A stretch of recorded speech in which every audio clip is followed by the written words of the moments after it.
अभी बेरोजगार हो, किसी स्त्री से कह दो कि मुझसे शादी कर लो, और बहुत मारा उसका बाप पटक के, बाप ने मारा, माँ ने मारा, भाइयों ने मिलकर मारा। जितने काम के रहोगे उतने पूछे जाओगे। मोदी जी लड़े कभी अपने परिवार, मकान के लिए, जमीन के लिए, जायदाद के लिए? यहाँ कोई किसी को सम्मान नहीं करता। तुम बस एक काम करो।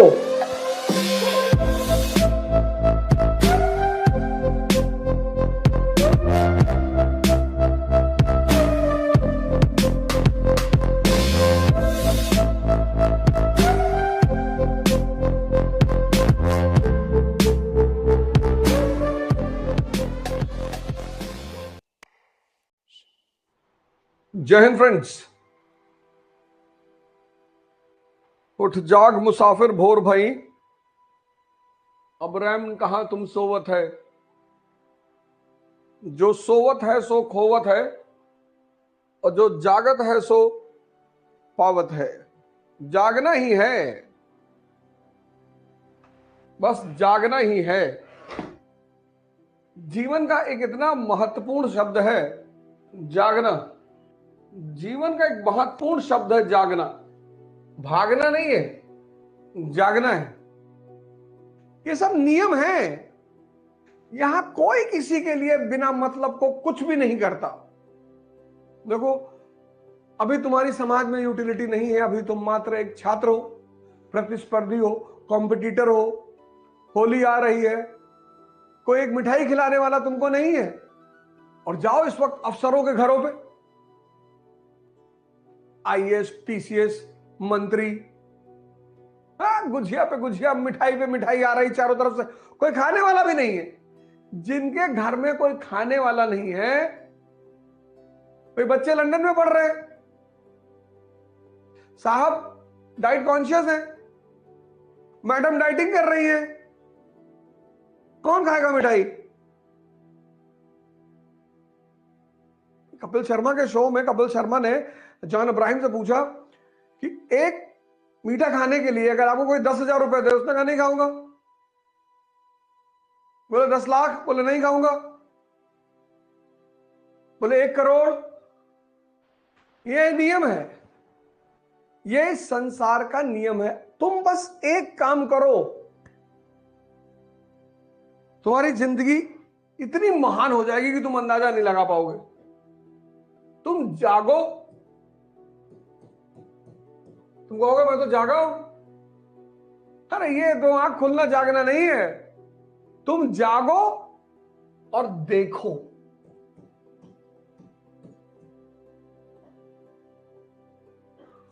ये न्यूटन का चौथा लॉ है। जागो और देखो।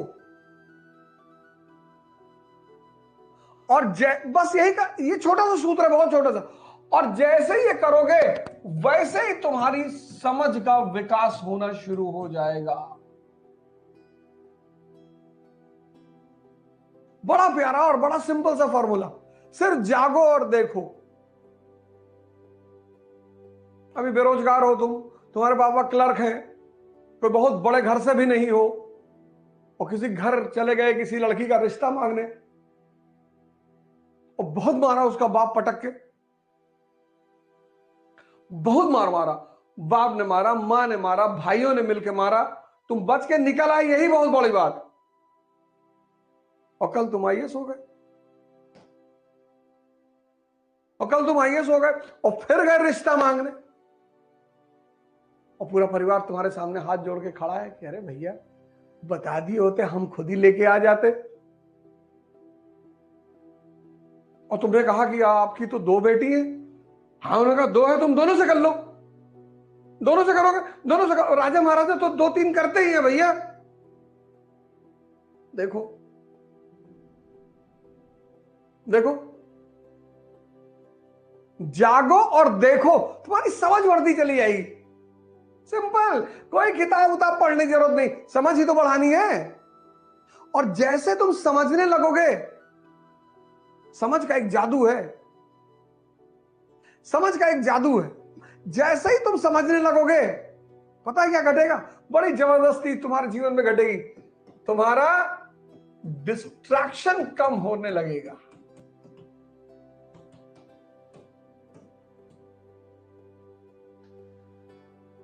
कि तुम उलझे हो, ये कम होने लगेगा। देखो लोग कैसे अपने से नीचे लोगों को राय देते हैं। किसी आईएएस ऑफिसर को देखो, अपने चपरासी को राय देगा, देखो तुम ऐसे किया करो, ऐसे खाया करो, ऐसे रहा करो, अपने बच्चे को ऐसे बताया करो। और वही आईएएस ऑफिसर जब किसी मिनिस्टर के सामने होता है तो मिनिस्टर की बात सुन रहा होता है, मिनिस्टर आईएएस को बता रहा होता है कि गुप्ता जी, जी साहब, अरे आप आइसक्रीम खाया करिए वनीला, जी जी साहब मैं खाता हूं साहब। बस यही दुनिया है। और जैसे ही तुम्हारा डिस्ट्रैक्शन कम होने लगेगा, तुम्हारी क्षमता बढ़ने लगेगी।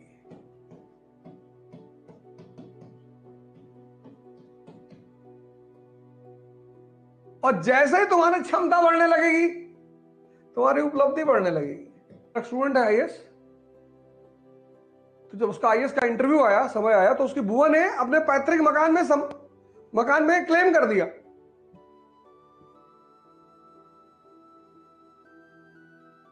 मेंस क्वालिफाई कर लिया उसने।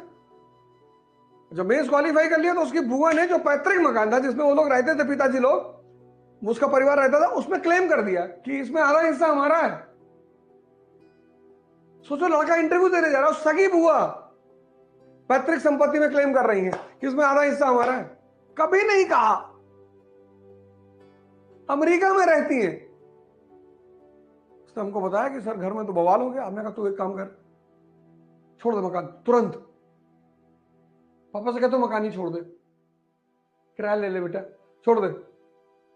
अरे कहा सर करोड़ों, अरे मैंने कहा भाड़ में गए, तू अरबों का आदमी करोड़ों के चक्कर में पड़ा है। तुम सब अरबों रुपए के लोग।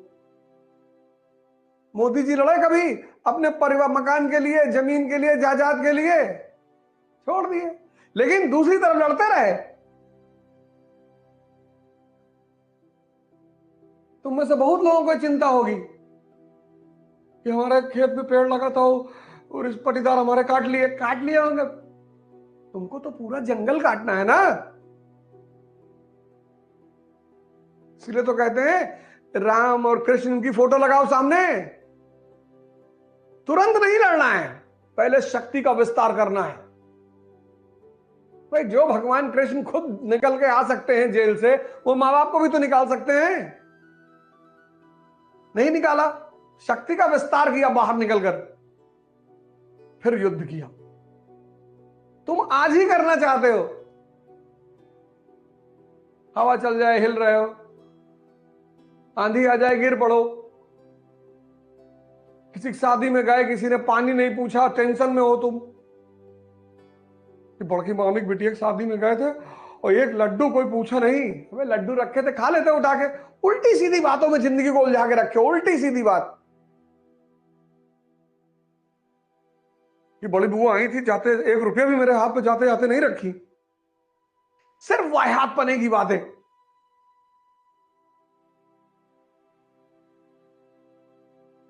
कौन हो तुम? क्यों तुम्हारे हाथ पर ऊपर रखे? भगवान को चढ़ावा चढ़ता है, भिखारियों को नहीं। भगवान यानी शक्ति। इस संसार में भगवान को चढ़ावा चढ़ता है, भगवान को। भिखारियों को चढ़ावा नहीं चढ़ता, भिखारियों को दान दिया जाता है। वो जो मंदिर के बाहर लोग बैठे हैं उनको दान, जो अंदर पत्थर की मूर्ति है उसको चढ़ावा। पैसा दोनों जगह दिया जा रहा है, फर्क है, बाहर ताव में दिया जा रहा है, ये ले 5 रुपए रख ले, और अंदर झुक के दिया जा रहा है कि मालिक तन मन धन सब अर्पित तुमको। काहे मरे जा रहे हो?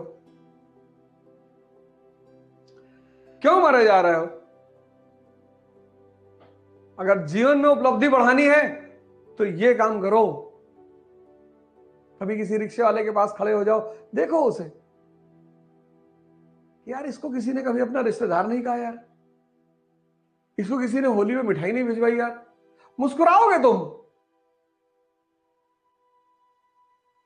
अभी बेरोजगार हो, किसी स्त्री से कह दो कि मुझसे शादी कर लो, कहेगी नहीं नहीं मैं तो पापा की मर्जी से ही करूंगी, नहीं तो पापा हार्ट के पेशेंट थे ना। तुम प्रयोग नहीं करते। गांधी जी ने बड़ी अच्छी बायोग्राफी लिखी, सत्य के साथ मेरे प्रयोग। तुम भी करो, कौन रोक रहा है?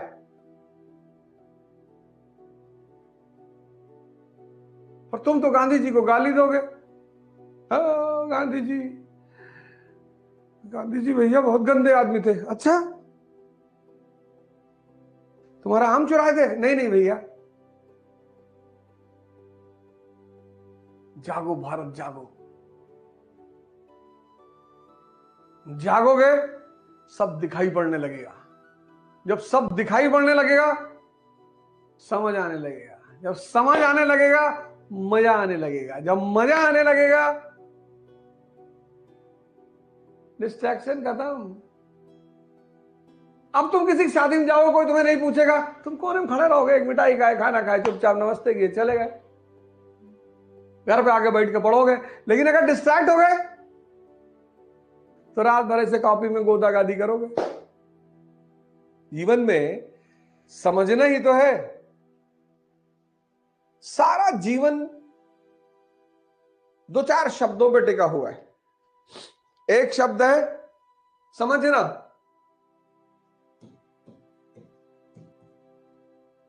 ये वर्ड अंडरस्टैंडिंग।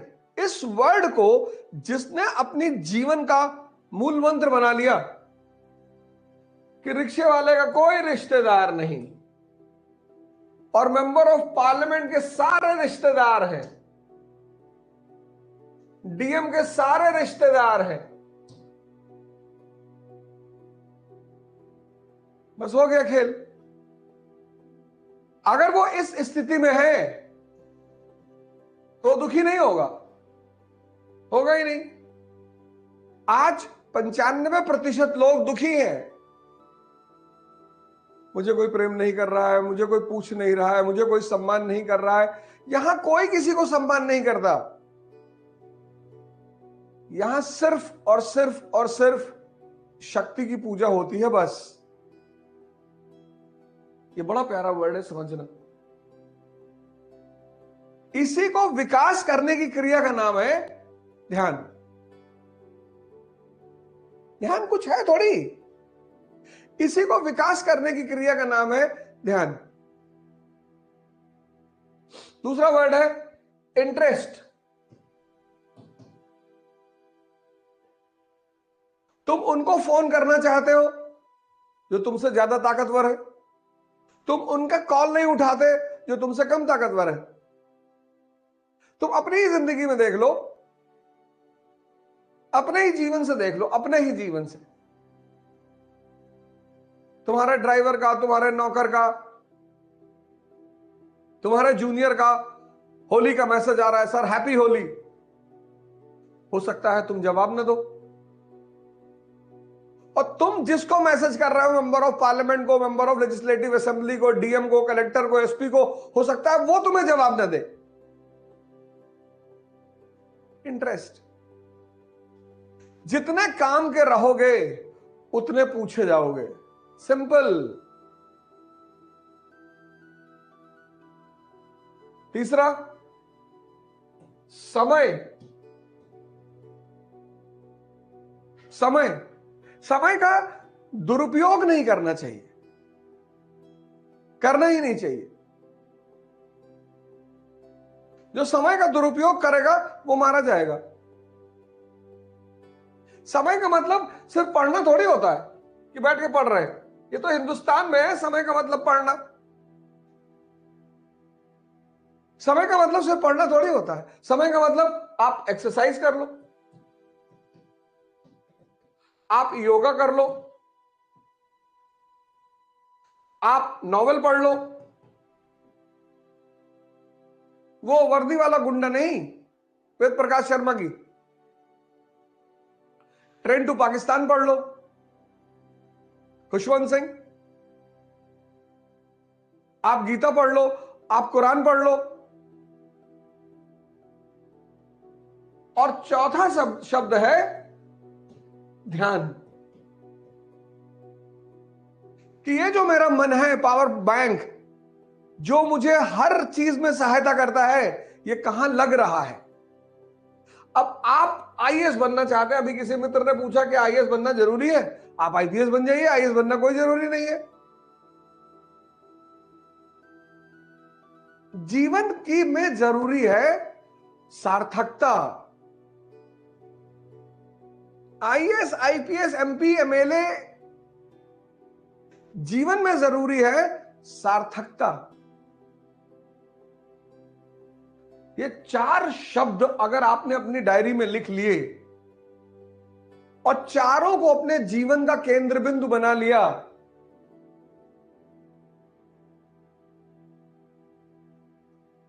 तो भैया हम आपको गारंटी दे रहे हैं, गारंटी 5,00,000% कि आपको कोई हरा नहीं पाएगा, आपको कोई परेशान नहीं कर पाएगा, कर ही नहीं पाएगा।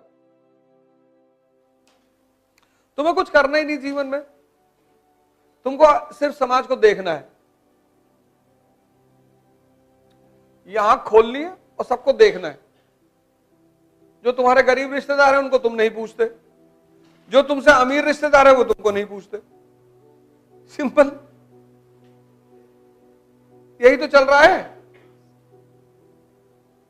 भाई। हमारा कोई रिश्तेदार अगर रिक्शा चला रहा है तो हम उससे सबसे थोड़ी बताएंगे भैया ये मौसा है हमारे कानपुर में रिक्शा चलाते हैं।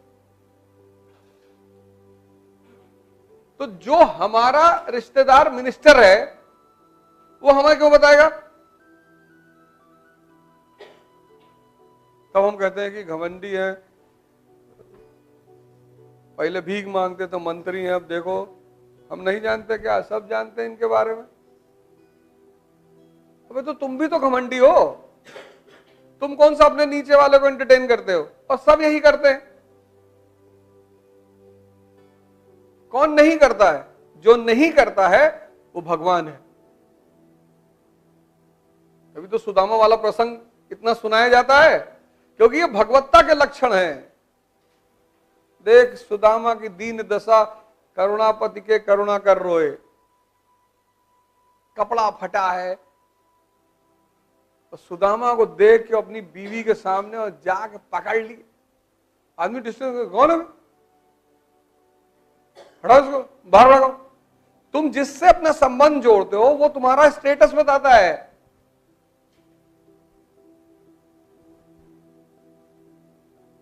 तभी तो भगवान है कृष्ण। तुम कभी किसी रिक्शे वाले गले मिले हो, उसके साथ बैठे हो, लेकिन भगवान राम केवट ने नदी पार कराई, गले मिले, बैठे उसके साथ। तो चाहते हो तुमसे कोई पैसा ही ना ले, उनके पास नहीं है, बीवी की अंगूठी उतार के दे दी। किताबें एक माध्यम है मन को जगाने का, एक माध्यम है, सिर्फ माध्यम नहीं है, एक माध्यम है। इसलिए शिक्षा पे बल दिया जाता है कि किताबें एक माध्यम है मन को जगाने का। उससे बड़ा माध्यम है प्रकृति। किताबों से भी बड़ा माध्यम है प्रकृति। इसने आंख खोल के दुनिया को देखना शुरू कर दिया। तुम्हारे पापा चपरासी हैं, तुम किसी शादी समारोह में गए, तुम्हें कोई एंटरटेन ही नहीं कर रहा है, और तुम्हारे दोस्त के पिताजी डीएम है, सब आगे पीछे आ रहे साहब, अरे अरे अरे भैया, अरे भैया पानी हाथ थूक दीजिए भैया, यहां हाथ में थूक दीजिए भैया, बाहर कहां जा रहे? ये देखने की चीजें हैं कि वाह, शक्ति की पूजा होती है। तुम दुखी हो जाते हो। समझ बढ़ाओ, समझ बढ़ाओ, समझ, चीजों की समझ बढ़ाओ। राजस्थान में बारिश नहीं होती, मरुस्थल है, पेड़ है नहीं है, कोई ऑक्सीजन देने वाला नहीं है, और आसाम में बारिश ही बारिश होती है। जिसको देना आ गया उसको मिलने लगा। कबीरदास देख के ही तो दुआ लिख रहे हैं। कौन सा Saint Joseph, Saint Anthony Oxford Philadelphia में पढ़े हुए हैं? समझ बढ़ाओ, समझ।